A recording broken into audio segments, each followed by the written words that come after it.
Hello everyone and welcome to my channel. This is the 20th part of What If Deku Was a Magical Girl Mascot, Quirk, Magical Girl Mascot. The author of this great fanfic is Emma. I will leave links to them and original story in the description. Chapter 28, Time for Finals. A few days beforehand.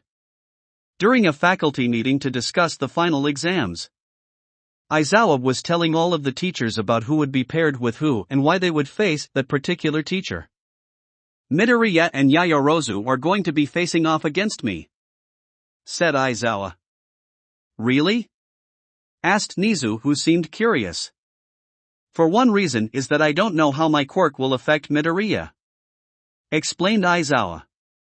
You're right, not even the doctor knew how to classify his quirk, said Nizu. Wait, are you serious? Asked All Might, who was in his thin form. Considering everything, sighed Nizu. His quirk had aspect of all three types of quirks. It made sense that doctors were stumped. Also, I want to gauge his resolve, said Aizawa. What do you mean? Asked 13. You see, he had told me that he doesn't want to bond with someone unless they have a good reason for it or there's no other choice, said Aizawa. The other teachers understood this. However, things got concerning when he got the final two, which was Shoto and Katsuki versus All Might. Is that a good idea? Asked All Might. Bakugo, said Aizawa. I'm not referring to Bakugo, said All Might. Aizawa sighed. The other members of the staff was also concerned as they were informed about the way Endeavor treated his family. Todoroki needs to know what he's really getting into, sighed Aizawa. Even if he was groomed to surpass All Might, and I think some of that might be in his head after everything, even if he doesn't want to be the one to one day surpass All Might on his own. The rest of the teaching staff was quiet, taking in what he said. Aizawa sighed. In the present. All right, so how the exams will work, said Aizawa. He began to explain the rules. In order to pass, they had to either handcuff their teacher or escape through an exit point. That had 30 minutes to do this. It was also going to happen one at a time for various reasons. However, it was one rule in particular. Is it okay to just leave? Asked Ashido. You will be facing opponents much better than you, said Present Mike. Aren't you just the school announcer? Asked Jiro. She and Kota would be the ones facing him, so it was even more disheartening. So you won't be holding back? Asked Shoto. We will have a handicap, said All Might, taking out a set of cuffs. These are special weighted cuffs designed by young Hatsum after a competition. Good for her, said Kirishima. It's super dense, weighs half of our weight, said All Might as he put one, then grumbled, these are heavy. You can strategize with your partner or watch the other exams in the observation room, muttered Aizawa. Once everyone was splitting into groups, Izuku approached Yaoyorozu. Yaoyorozu, do you want to strategize? He asked. All right, said Yaoyorozu. Not too long later, Achiko made her way to the observation room. They're both Recovery Girl and Inko were watching. Oh hey Inko, said Achiko, I wasn't expecting you to be here. There's not much to do today, so I thought I would watch, said Inko. I can see you're prepared, said Achiko. Noticed a lot of tissue boxes and plenty of sports drink. We are trying to make sure what happened at the sports festival doesn't happen again, said Recovery Girl. Inko could only bluish in response.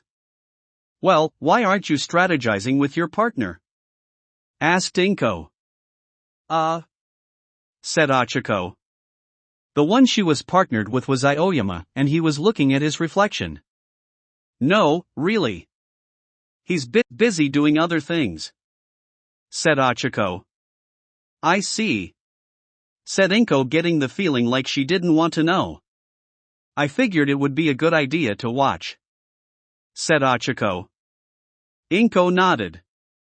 Meanwhile, Izuku and Yaoyorozu was in a room to strategize. I think we should bond, said Yayorozu. What? Yelled Izuku, getting so shocked at her turn to his animal form. Yayorozu jumped when this happened. Sorry. I thought I had that under control, said Izuku, blushing as he turned back. It might be the best way to pass the test, said Yayorozu. Bonding has to be a last resort, said Izuku. I don't think it should be the first option to pass an exam.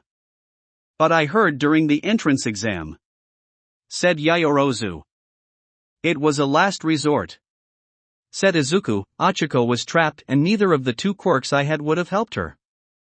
She would have argued about the USJ, but she, Jiro and Kaminari were surrounded by villains, and from what she heard it was the same for Izuku, Tsuyu, and Mineta. Right now, unless someone has a good enough reason or I absolutely have to, I'm not going to make a bond, said Izuku, and I don't think that plan A for the exam is a good enough reason. I see, said Yayorozu. You're the top student in class, said Izuku. I know you come up with another plan. Before she could answer, an announcement was made. Ijiro Kirishima and Rikito Sato have failed the exam. In the area where Katsuki and Shoto was just waiting for their turn, which they knew would be for a long time, both heard this. Damn it, shitty hair. Why did you have to fail? She muttered. You sound really disappointed, said Shoto. None of your business, icy hot, muttered Katsuki. Back with Izuku and Yayorozu, he noticed that Yayorozu seemed to shrink a little at this announcement. During the sports festival, I made the wrong move, said Yayorozu. What do you mean? Asked Izuku. Just stood there with a shield and allowed myself to get pushed out, said Yayorozu. I didn't do anything. You made it to the second round. Yeah, but my defeat was worse than yours, said Izuku. I ran away after accidentally turning Shoto into a girl. Yayorozu looked at him. You got so many more draft picks than I did, said Izuku. I only got one. I don't know how many of them were because of my looks through, said Yayorozu. What do you mean? Asked Izuku, getting a bad feeling about it. Yayorozu told him about how her internship went, that she and Kendo had gone with a hero by the name of Iwabumi. She was a hero that was more interested in being a celebrity than actually doing good, and she even admitted the reason why had chosen Yayorozu was because she was a pretty girl. Not only that, but she and Kendo were forced to be part of a shampoo commercial. Izuku looked down. As much as he hated his internship, what happened to Yayorozu was far worse than his. I guess you had the worst internship then, sighed Izuku. No, Mineta's was far worse, said Yayorozu, trying her best to hide her amusement. What? Asked Izuku. I heard from Jiro that Mount Lady treated Mineta like a slave the entire time, said Yayorozu. Oh, said Izuku with a sweat drop. It wasn't that bad, sighed Yayorozu, but it was still bad. You shouldn't let that get you down though, said Izuku. We're still training, we're going to make a lot of mistakes, besides you're a lot better than me. What? Asked Yayorozu. You didn't give in to pressure, sighed Izuku. She realized what she was referring to. The fact that he gave up the class representative position. Why did you just give it to me? Asked Yayorozu. I'm sorry, I should have considered it, cried Izuku. Calm down, please, said Yayorozu. I couldn't be class representative, sighed Izuku. I've seen the videos, remember? Sighed Yayorozu, how you were treated in middle school. Izuku sighed. I know the whole class has seen the videos, said Izuku. Your quirk is strange, said Yayorozu, and there are life-changing effects, but you shouldn't have been ostracized. I guess, sighed Izuku. Yayorozu sighed. She realized something while talking to him. They both had the same confidence issues. I guess neither of us is confident in our abilities, sighed Yayorozu. Izuku sighed. Yeah. Sighed Izuku, I guess we have to believe in each other though. Yaoyorozu looked at him. It's because of Bakugo, isn't it? Asked Yaoyorozu. She also pushed me into doing the stuff I was nervous doing. Said Izuku, she even voted for me as class representative. That was when they heard another announcement, this time was good news. Tsuyu Azui and Fumikage Tokoyami have passed the exam. Izuku's tail began to wag at hearing this news. Tsuyu barely used any of her magical girl abilities, however she was a big help for her team as it was where she stored the handcuffs that allowed her team to win what got to them to pass. I do have a plan. Said Yaoyorozu, but I don't know it will work. What is it? Asked Izuku. She told him the plan and he nodded. Wait, do you have a good handle on Todoroki's quirk? Asked Yaoyorozu. The only one I'm bad at using is Tenya's. Said Izuku. Yaoyorozu nodded at this.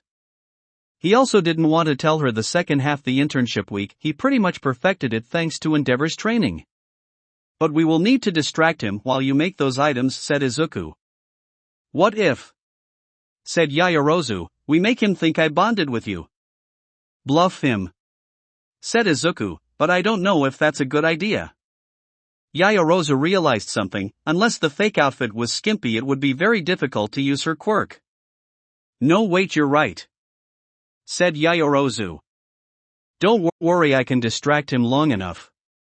Said Izuku, I do have several quirks I can use to distract him while you make the catapult. Yaoyorozu nodded. But I will keep an eye on you just in case. Said Yaoyorozu. We should head to our exam area. Said Izuku, our exam is after this one, so we don't know when it will be ready.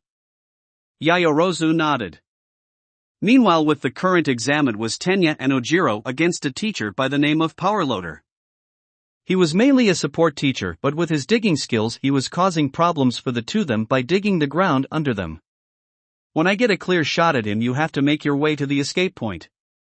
Said Tenya. Okay. Said Ojiro as they had planned out something like this. Tenya summoned her wand and pointed towards the area where Powerloader was. I hope this works. I haven't tested it completely. Said Tenya summoning her wand, I don't know if my powers will affect if it's behind an obstacle.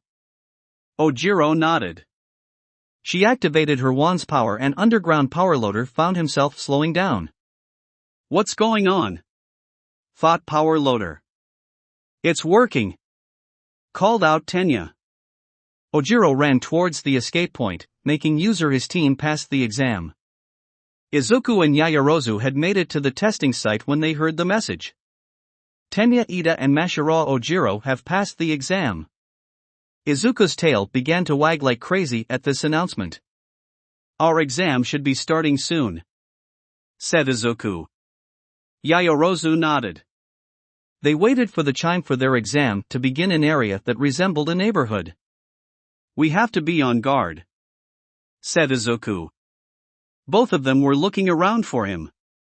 After all the plan hinged on finding him first. Suddenly Izuku froze.